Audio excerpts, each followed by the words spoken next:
Hello everyone, welcome to all of you in exam गुरु।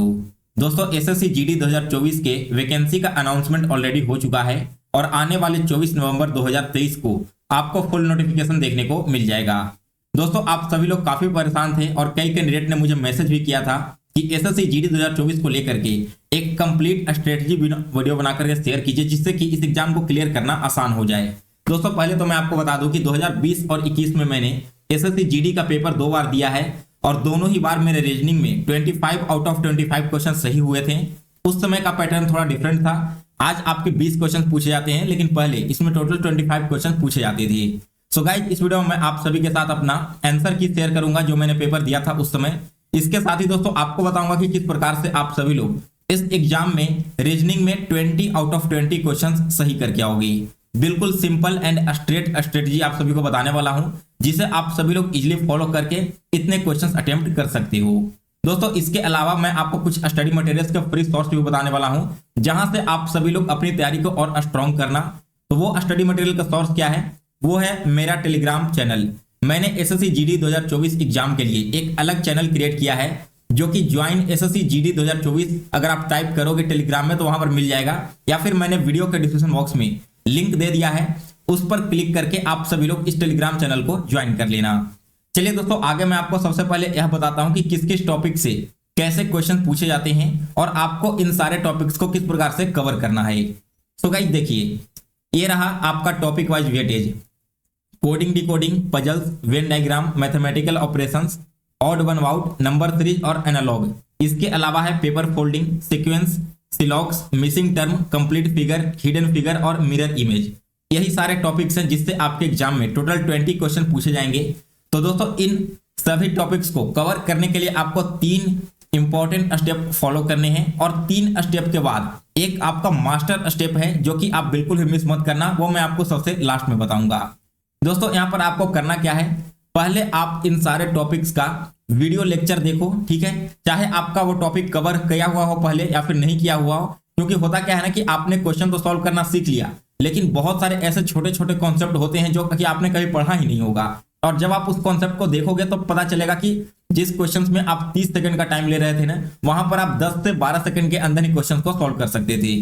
तो इसलिए आपको करना क्या है कि इन सारे टॉपिक्स को बिल्कुल अच्छे से कवर करना है। अभी आप चाहो तो यूट्यूब पर किसी का भी फ्री लेक्चर सर्च करके देख सकते हो। वैसे मैंने एप्लीकेशन बनाने के लिए अप्लाई कर दिया है और आने वाले 1 सप्ताह के अंदर सर्वर स्टार्ट हो जाएगा, तो मैं आप सभी को एप्लीकेशन पर ये सारे टॉपिक्स बिल्कुल डिटेल में कवर करवा देने वाला हूं। ये रहा दोस्तों आपका स्टेप 1। जैसे ही आपके ये सारे टॉपिक्स कवर हो जाएंगे तो फिर आपको क्या करना है कि इनके टॉपिक्स वाइज क्वेश्चन बनाने हैं। जैसे मान लो आज आपने कोडिंग डिकोडिंग का क्वेश्चन यहाँ पर टॉपिक पढ़ा, तो कोडिंग डिकोडिंग से रिलेटेड कम से कम 50 से लेकर के 100 क्वेश्चंस आपको सॉल्व कर लेने हैं।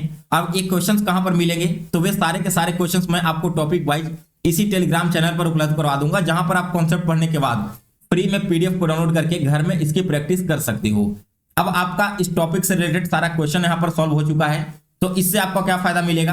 पहले आपने कॉन्सेप्ट को समझा, कॉन्सेप्ट समझने के बाद आपने इसके क्वेश्चंस प्रैक्टिस किए, तो जो भी आपके थोड़े बहुत डाउट होंगे मन में, वो क्वेश्चंस को सॉल्व करने के बाद क्लियर हो जाते हैं। ये रहा आपका 2 स्टेप। फिर तीसरा स्टेप है दोस्तों आपका मॉक टेस्ट देना। बहुत सारे कैंडिडेट अभी भी यह गलती करते हैं कि वे लोग पढ़ते तो हैं लेकिन मॉक नहीं देते हैं, और दोस्तों बिना मॉक दिए ऑनलाइन एग्जाम को क्लियर करना लगभग इम्पॉसिबल सा हो जाता है, क्योंकि मॉक देने के बाद ही आपको पता चलेगा कि आपने कहां पर गलती करनी है और किस क्वेश्चंस में आप ज्यादा टाइम ले रहे हो, जिससे कम करके आप और ज्यादा से ज्यादा क्वेश्चंस अटेम्प्ट कर सको। तो आपको मॉक टेस्ट देना है तीसरे स्टेप में। अगर आप इन 3 स्टेप्स को अच्छे से फॉलो करते हो तो इन एग्जाम्स को क्लियर करने से आपको कोई भी नहीं रोक सकता। इन्हीं सारे स्ट्रेटजी की बदौलत मैंने अभी तक एसएससी के जितने भी पेपर हुए हैं उन सभी को क्लियर किया है। अब दोस्तों बात करते हैं सबसे लास्ट स्टेप की, जो कि मैंने आपको बताया था अपना मास्टर स्ट्रेटजी, ठीक है। तो ये क्या है दोस्तों, वो है आपका मॉक का एनालिसिस। अब इस चीज को बड़े ध्यान से समझना। आपको यूट्यूब पर बहुत सारे ऐसे फैकल्टी मिल जाएंगे जो बोलेंगे कि मॉक का एनालिसिस करो, लेकिन हकीकत में एनालिसिस किया कैसे जाता है और इससे आपको क्या बेनिफिट मिलेगा वो मैं आपको बताता हूं। आज भी दोस्तों मैं आपको बता दूं कि मॉर्निंग में और रात में 2 मॉक मैं डेली लगाता हूं, जिस भी एग्जाम में मुझे अपीयर होना होता है, और इसी मॉक की बदौलत मैंने सारे एग्जाम्स अभी तक क्लियर कर रखे हैं। देखिए करना क्या है, आपने सारे टॉपिक्स पढ़ लिया, उसके क्वेश्चन को सॉल्व कर लिया। उसका तरीका तो मैंने आपको ऑलरेडी बता दिया 3 स्टेप में। इसके बाद आप एक मॉक उठाओ, ठीक है, उस मॉक में रीजनिंग के टोटल 20 क्वेश्चन होंगे।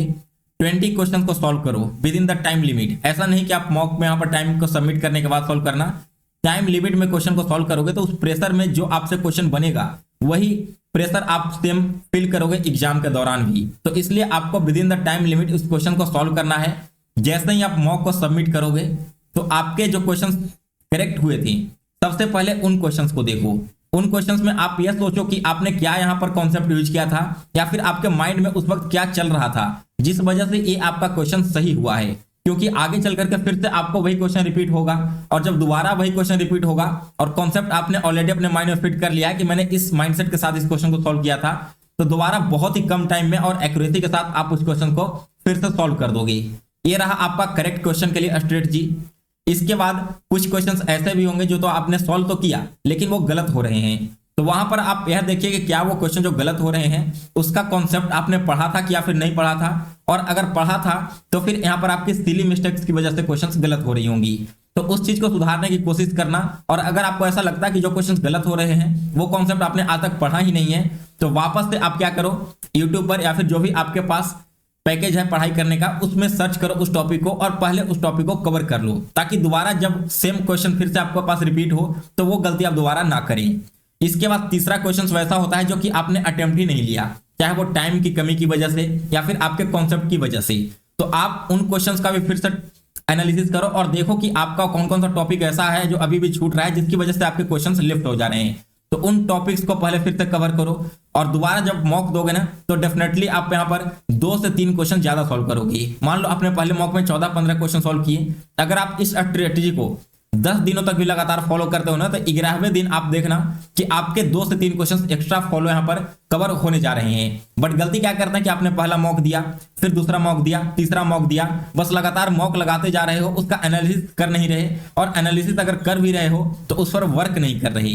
तो आपको दोनों चीजें करनी पड़ेगी तभी आपके मार्क्स इंक्रीज होंगे। अदरवाइज आप एग्जाम से पहले चाहे जितना भी मॉक लगा लो, जहां पर आप अभी स्टैंड कर रहे हो एग्जाम का टाइम आने तक भी आप वहीं पर स्टैंड करोगे। लेकिन अगर इस तरह से अपने आप में इंप्रूवमेंट करने की कोशिश करते हो तो 20 आउट ऑफ 20 रीजनिंग जैसा सब्जेक्ट में आपको लाने से कोई भी नहीं रोक सकता, क्योंकि रीजनिंग बहुत ही इजी पेपर है। बस आपके मन में एक डर बैठ गया है ना, क्योंकि आपके कॉन्सेप्ट अच्छे से क्लियर नहीं थी। तो यहाँ पर मैंने आपको कंप्लीट स्ट्रेटजी बता दिया, कॉन्सेप्ट मैं आपको कवर करवा दूंगा एप्लीकेशन पे। प्रैक्टिस के लिए मैंने टेलीग्राम चैनल बना दिया है, इसके अलावा एप्लीकेशन पर भी आपको डेली बेसिस पे क्वेश्चन प्रैक्टिस करवाऊंगा। तो एप्लीकेशन एक बार रेडी होने जा दें दो, तब तक आप सभी लोग टेलीग्राम चैनल को ज्वाइन कर लो। वहां पर भी मैं आपको अपने खुद से टाइप किए हुए इंपॉर्टेंट क्वेश्चंस के पीडीएफ अवेलेबल करवाऊंगा डेली बेसिस पे, यानी कि डेली टारगेट के अनुसार, जिसे आप प्रैक्टिस करके अपनी तैयारी को काफी स्ट्रॉन्ग कर लोगी। इसके अलावा दोस्तों आपको और कौन कौन से सब्जेक्ट की स्ट्रेटजी चाहिए इसके बारे में भी आप मुझे कमेंट करके बता देना। और जो कैंडिडेट अभी पहली बार एग्जाम गुरु चैनल पर इस वीडियो को देख रहे हैं तो आप सभी लोग चैनल को जरूर सब्सक्राइब कर लें, साथ में इसका बेल नोटिफिकेशन को ऑन कर लें, ताकि आगे आने वाली हर एक वीडियो की नोटिफिकेशन आप तक सबसे पहले पहुंचती रहे।